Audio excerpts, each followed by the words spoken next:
Hey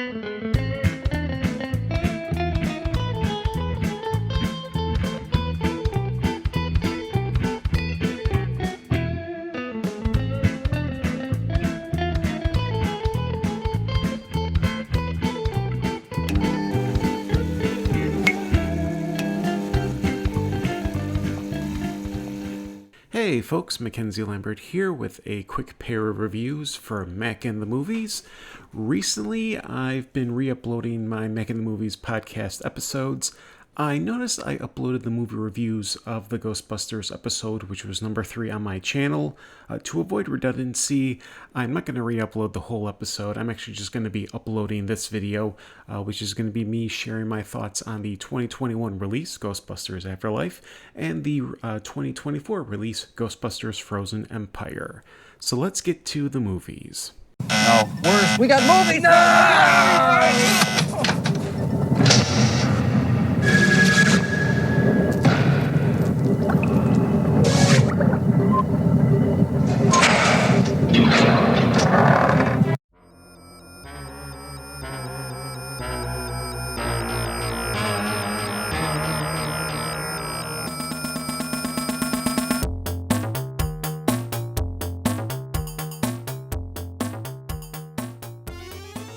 Ghostbusters Afterlife focuses on the Spengler family, consisting of mother Callie, son Trevor, and daughter Phoebe, who are destitute.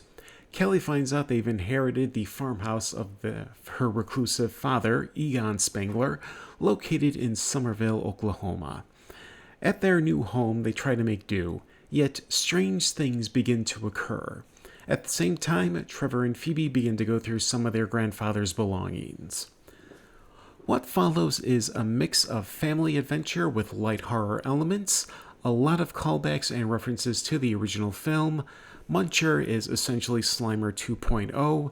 There's the mini Stay Puffs. The Hellhounds make a comeback. Ivo Shandor makes a brief appearance. Olivia Wilde makes the perfect stand-in for Slavica Jovan as Gozer. Some will claim this is pure nostalgia bait, and it absolutely is. But I would be lying if I didn't admit to tearing up at the sequence of Ghost Egon.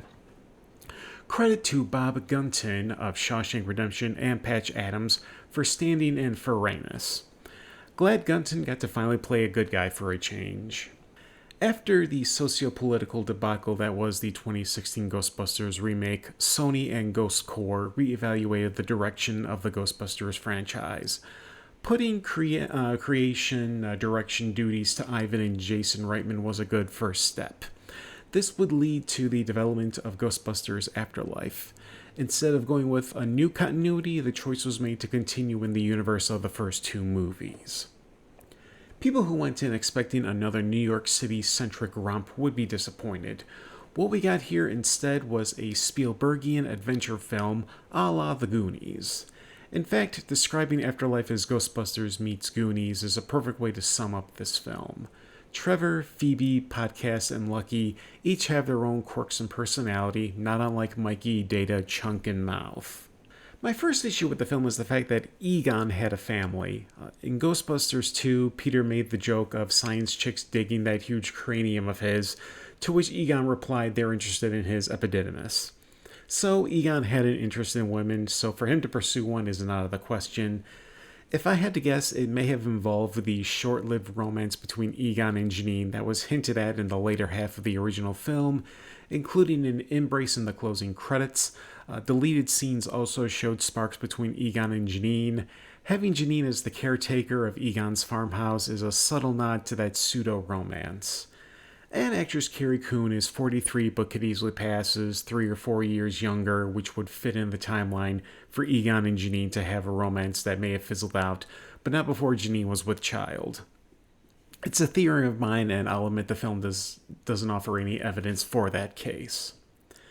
My second biggest qualm with Afterlife is the lack of references to Ghostbusters 2, a movie that has received a reappraisal in recent years, and rightfully so. People act like this movie is terrible, yet I've never seen it.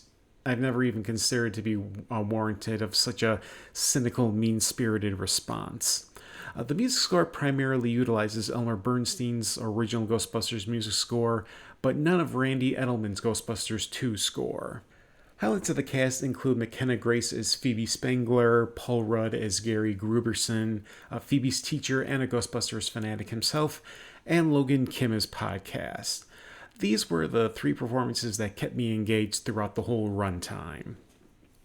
The post-credit sequence with Peter and Dana with the evident wedding bands was a joy to watch. Seeing the proper completion of Peter Venkman's redemption arc from Ghostbusters 2 to not dropping the ball with Dana twice left me feeling good after the movie ended. Ghostbusters Afterlife is a fun change of pace for the Ghostbusters franchise. If you are a fan of 80s Steven Spielberg-produced gems like Goonies or even Batteries Not Included, you'll appreciate the whimsy this film has to offer. I would recommend this one.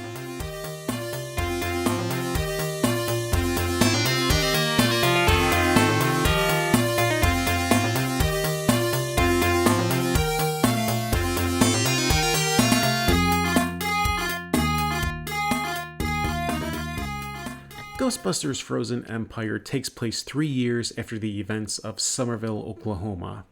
The Spangler family and Gary Gruberson bring back the Ghostbusters services to New York City with the help of Ray Stantz and Winston Zeddemore. Unfortunately, they must be mindful of their actions due to former EPA agent Walter Peck being the mayor of the city. After capturing a ghost and causing a lot of collateral damage in the meantime, Peck puts the Ghostbusters on notice. As appeasement, Callie takes Phoebe off the team until she's 18, which would be in about 3 years. One night, Phoebe goes to play chess at a local park and ends up befriending a ghost named Melody. Melody and her family died in a house fire, but she remained behind and her family has moved on. All the while, the other family members in Ray Stantz learn about a devastating spirit that is trying to make its way back into our world, a deity named Garaka. Garaka is one of the strongest spirits they've yet to encounter in the 40 years of Ghostbusters business. After watching Frozen Empire, I was mid on it. There were things I liked and things I didn't like, but in the end, it will likely be my least favorite of the main film series. Let me start off with what I did like. I liked the lore of Garaka, really impressive design.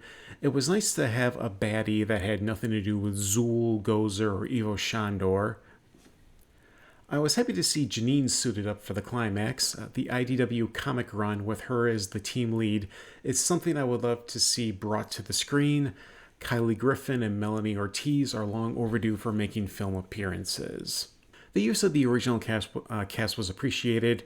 Always glad to see William Atherton get a paycheck, even as Walter Peck, still getting dickless catcalls to this day. Even bringing back John Rothman, the library administrator from the original film, was a deep cut. The additions of Patton Oswalt, Kamal Nanjian, James Acaster, and Emily and Lind were greatly appreciated. Now for the negative aspect of the film for me, and it's a big one. Ghostbusters was always about using technology against ancient superstition. I'll let Bob Chipman explain this in a way better than I ever could. This is from his series Really That Good, where he discussed the 1984 Ghostbusters. What is Gozer? Gozer was very big in Samaria. Well, what's he doing in my icebox? Now, we're actually going to go before a federal judge and say that some moldy Babylonian god is going to drop in on Central Park West and start tearing up the city. Sumerian, not Babylonian. Yeah, big difference. Gozer is a god, an ancient, prehistoric, and outside the context of the story, fictional god, yes, but a god all the same. In fact, despite all of the overly convoluted Lovecraftian backstory involving Zool, Vinz Clortho, Keymaster, Gatekeeper, and so forth being needlessly overcomplicated for humorous effect by intent, the initial incarnation of Gozer is actually pretty well researched as these things go. There's a lot of subtle Freemason-esque detailing to the altar set. The terror dogs are an interesting mix of pagan and or occult animal iconography like goats, bulls, and hounds, hounds, along with medieval and gothic Christian gargoyles, and of course Gozer itself appearing in the form of a vaguely androgynous but subtly female-favoring form that fits comfortably into the framework of various prehistoric matriarchal goddess figures like those associated with pre-Olympian gods and pre-Hellenistic ancient Greece. Notably, while somewhat out of style today, the idea of a matriarchal nature cult being especially widespread among prehistoric humans was enjoying popular favor as a branch of hypothetical occult scholarship at the time this was written. But Gozer also incorporates elements closer to more familiar masculine-identified gods, specifically the god of Christianity, Judaism, and Islam. What's the humanoid Gozer's main special attack? Lightning bolts. And then there's the enemy's final form. Choose the form of the Destructor.